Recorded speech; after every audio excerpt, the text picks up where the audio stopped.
ఇదిగో పియ్యా. అట్ట పిలమక్కడ సార్, నాకు ఏదో అనిపిస్తుంది. సరే పేరు పెట్టి పిలుస్తానులే, పెంటయ్యా. వద్దు సార్, అదే బెటర్. సరే పియ్యా సార్, నాకు ఈ రాజకీయాలొద్దు బాబు అంటే మా వాళ్ళేమో నీ ఉపన్యాసం బాగుంటదని నన్ను రాజకీయాల్లోకి నెడితిరి. ఏంటి సార్ మీరు ఎంత బాగా ఉపన్యాసాలు ఇచ్చేవారా? జ్ఞానం పాటోళ్ళం కదా, మాట్లాడటం అలవాటాయా. ఓహో. సరే ఎలక్షన్లో నెగ్గితివి. గెలిచాడు సిట్టింగ్ ఎమ్మెల్యే లేపేసి. నిన్ను మధ్యలో స్పీకర్ తోనా? లేదు సార్, మొత్తం మీరే స్పీక్ అండి, ఆ తర్వాత నేను స్పీక్తాను. సరే మన రాష్ట్రంలో ముఖ్యమంత్రి తర్వాత ఇక అంత మాత్రం సీనియరుడికి లేదని తెలిసిపోయా. నాకు ఎక్సైజ్ సెకండరీ. సరే నేను కూడా మనం చేసిన పనే కదా సారా ఏమిటింగ్ అంత ముందు అని చెప్పి సరేనంటేనే. అప్పుడు ఏమైంది సార్? అది కాదయ్యా, ఆడెవరో 10 మంది కల్తీ సారా దగ్గర చచ్చిపోతే అది నా తప్ప? మీ తప్పు కాదు. ఏడెవరో ఒక అమ్మి అది కెమెరా డాన్స్ చేస్తే గుడ్డలు లేకుండా బొట్టలు లేకుండా అది నా తప్ప? దానికి నన్ను రాజీనామా పెట్టమంటా? వేరు కడుపు కూర్చుంటున్నావా కప్పుడప్పుడు గడి తింటున్నావా? నాకు అర్థం కదా. బాబు నేను ఎప్పుడు రాజీనామా చేయమన్నా? ముఖ్యమంత్రి ఆయన సరే మారమన్నాడు, శాఖ మార్చాడు. మార్చి ఏం చేశాడు? సినిమాలో నాకు నవ్వు తిరిగి సావట్లా సినిమాటోగ్రఫీ అంటేవి. సరే నేను అనుకున్నా హైదరాబాద్ లో ఉండొచ్చు కదా, అటు ఇటు పోయే పని కూడా ఉండదేక సినిమా వాళ్ళతో కూడా కలిసిపోయి తిరగచ్చు అని చెప్పారు. సరేనండి. వారం వారం తిరగక ముందే పీకి పన్నుకు మళ్ళీ ఏరేదంటూ పెడితే మరి ఎందుకు పీకేశారు సార్? అది కదా, ఆయనకంటే నేను ఎక్కువసార్లు టీవీలో కనిపిస్తున్నానంట, అందుకని ఆయన బాధ. పీకేశావు బాగానే ఉంది. తర్వాత నేను మొత్తుకున్న అయ్యా నాకు పొట్టబొడిస్తే అక్షరం ముక్క రాదని నన్ను తీసుకొచ్చి విద్యాశాఖ మంత్రిని చేస్తే అన్యాయమే సార్. సరే చేశావు బాగానే ఉంది. ఆడేదో పిల్లకాయలు కాపీ కొట్టుకుంటే పరీక్షల్లో అది నా తప్ప? కాదండి. క్వశ్చన్ పేపర్ లీక్ అయితే అది నా తప్ప? అసలు క్వశ్చన్ పేపర్ ఎలా లీక్ అయింది సార్? అది మా పిల్లోడు ఏదో ఎంసెట్ కి ఒక పేపర్ ఈ నాన్న అన్నాడు, కట్లోంచి తీసి ఒక పేపర్ ఇచ్చా. నా కొడుకు నేను ఒక పేపర్ ఇచ్చుకోకూడదు? అది కూడా లీక్ అయితేనా? మళ్ళీ పీకేశారు సార్. ఏమేం పీకారో చివర్లో చెప్తాను, నువ్వు టెంప్ట్ కాకుండా స్టడీగా ఉండు చెప్తా. సరే సార్. సరే ఆ తర్వాత ఇదో నాకు సారాయమ్మే రోజుల నుంచి కూడా పోలీసు వాళ్ళు అంటే వచ్చా, నన్ను తీసుకొచ్చి నువ్వు హోమ్ మినిస్టర్ చేస్తా.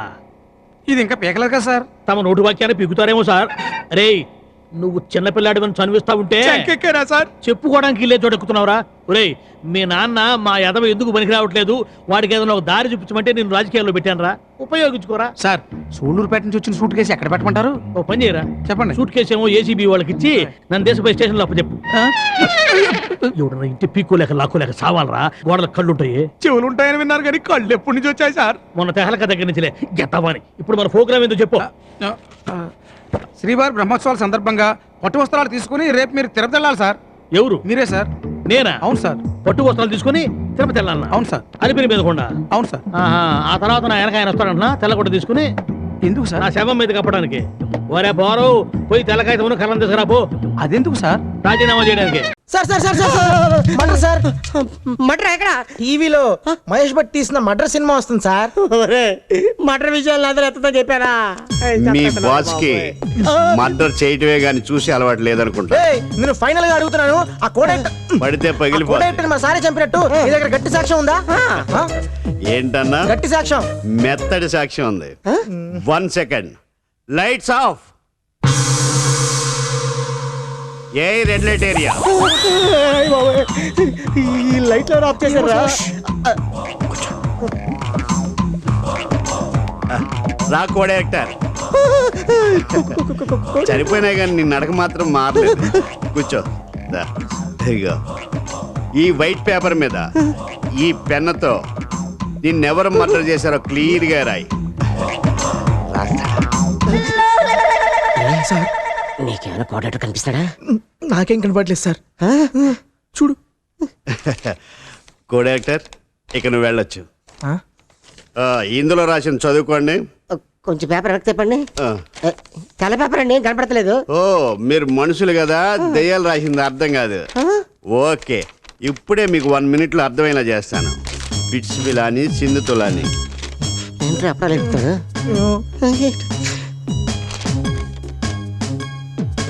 నన్ను చంపింది శ్యామ్ శనగల.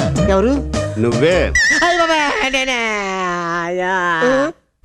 Red light area of, lights on.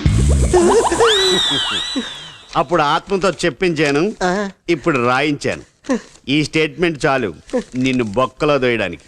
నాయనా ఈ టార్చర్ నేను భరించలేను. ఈ మటర్ సంగతి మర్చిపోవాలంటే నేను ఏం చేయాలి చెప్పండి. నువ్వు 50 లక్షలు మర్చిపో, నేను ఈ మర్డర్ కేసు మర్చిపోతాను. 50 లక్షల రూపాయలైనా? డాలర్లైనా పర్వాలేదు. రేపు ఇదే టైంకి వస్తాను, క్యాష్ రెడీ చేయండి.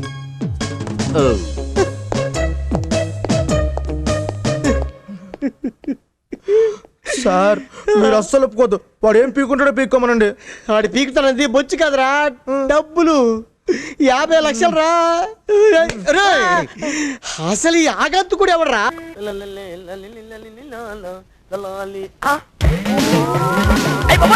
చెప్పు చెప్పు. అమ్మా కొంచెమైతే చచ్చిపోయాను కదా కోటగిరి. చెప్పు చెప్పు చెప్పా. ఏం చెప్పమంటావు? చెప్తే విన్నావా? చెప్తే విన్నావు కదా. చెప్పు చెప్పు. అయ్యి బాబోయ్, ఆ లాఠీ చార్జికి మాకు ఏ సంబంధం లేదండి. మా సిఐ గారు చేశారని మేము చూసామండి, అంతేనండి. అంతనే మిమ్మల్ని వెనక తిరిగి బాగుంటే మా సిస్టర్ లెక్కనే బాధపడినా. మీ ఇన్స్పెక్టర్ ఎక్కడ? లోపల ఉన్నారండి. Sir sir.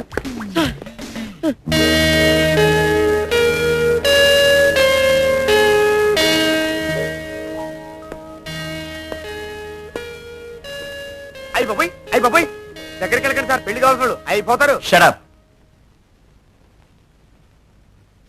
కేసు బుక్ చేసుకోండి. కేసా? ఎస్, చెప్పులు విడిచి గుళ్ళోకి వెళ్ళాను.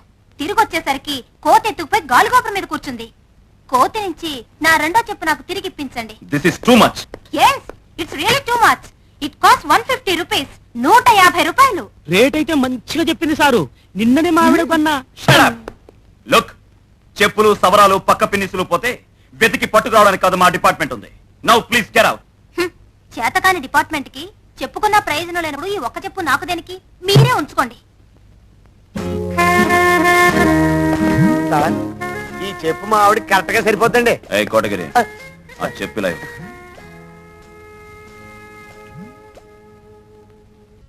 నాది పేరు కిషోర్ దాస్. అబిడ్సు సెంటర్లోని Das and Agarwal jewellery shop ఓనర్ని. అగర్వాల్ మీ ఇంటి పేరా? కాదు, మా మావగారి ఇంటి పేరు. ఇల్లరికం వచ్చారా? ఇంటి పేరు ఇది మార్చుకున్నారు? మీకు అవసరమా? Proceed sir. నెక్స్ట్. నా భార్య పేరు రత్నమాల. అగర్వాల్ కూతురే కదా సార్? కాదు, చందూలాల్ బిడ్డ. అర్థం కాలేదే. అవసరమా? క్యూరియాసిటీ సార్, అంతే. నెక్స్ట్ వైఫ్, అదే పిల్లలు? ఒక్కడే కొడుకు, పేరు చేతన్ దాస్. Next sir. నాకు ఒక్కడే కొడుకని చెప్పానుగా. కోడలు ఉంటారు కదా సార్? వాడికి ఇంకా పెళ్లి కాలే. అదృష్టవంతుడు. నా ఉద్దేశం అది కాదు. పెళ్ళై ఉంటే వచ్చిన పెళ్ళని కిడ్నాప్ కాకుండా కాపాడుకోవడం సరిపోతుంది. ఇంక సంసార సుఖం ఎక్కడ ఉంటుందండి? సారీ, ఇది నాకు అవసరం లేని విషయమే. ఏదో నోటుదోలా వాగుతూ ఉంటాను. లేదు, నువ్వు అన్నది నిజం. నా భార్య కిడ్నాప్ అయింది. స్టేషన్లో రిపోర్ట్ ఇచ్చి నెల అయింది. ఇంతవరకు ఆచూకీ దొరకలేదు. సార్, మీకు బోళ్ళని డబ్బు ఉంది కదా, వాళ్ళు అడిగినంత ఇచ్చి విడిపించుకోవచ్చు కదా. వాళ్ళు అడిగితే కదా నేను ఇవ్వడానికి. ఎవరు కిడ్నాప్ చేశారో తెలీదు, ఎందుకు కిడ్నాప్ చేశారో తెలీదు. దాన్ని ఏం చేస్తారో అని భయంగా ఉంది. లేడీ అనే కదా మీ భయం. యూ డోంట్ వరీ, ముసలామని ఎవరు ఏమీ చేయలేరు. వాళ్ళు కిడ్నాప్ చేసింది నా భార్యని. ఏం మాట్లాడుతున్నావు? మీకు అవసరమైందే చెప్పా. ముసలమ్మకి ఏ ప్రమాదం జరగదు, నన్ను నమ్మండి. ఏ ముసలమ్మ? ఎవరి ముసలమ్మ? మీ ముసలమ్మేనండి. నాది ముసలమ్మ ఏమిటయ్యా? మీ పెళ్ళమండి. నాది పెళ్ళ ముసలమ్మ. మీరు ముసలోడైనప్పుడు మీ పెళ్ళం ముసలు కాక పడుచుదవుద్దా? జోకులు ఎత్తారేటండి. ఎందుకు సార్ అంత పాపం? ఓల్డ్ లేడీ కాబట్టి జెంట్స్ వల్ల ఆ ప్రమాదం ఉండదని లాజికల్ గా చెప్పాను అంతే. ఏంటి ఇది? ఓల్డ్ లేడీనా? కళ్ళు తెరుచుకొని చూడు. కళ్ళు తెరుచుకు చూడాల్సింది నేను కాదు, నువ్వు. 25 ఏళ్ళు కూడా దాటిన పడుచుది నీ పెళ్ళంగా ఎన్నాళ్ళు ఉంటది? అందుకే నిన్ను వదిలేసి లేచిపోయింది. నువ్వు చెప్పుకోలేక ఈ కిడ్నాప్ డ్రామాని అడ్డం పెట్టుకుంటున్నావు. అలాగే బతుకు. మొయ్. ఇప్పుడు నేను చెప్పింది నీకు అవసరం, అందుకే నోరు మొయ్. ఏదవ డ్రామాలు ఆడకు.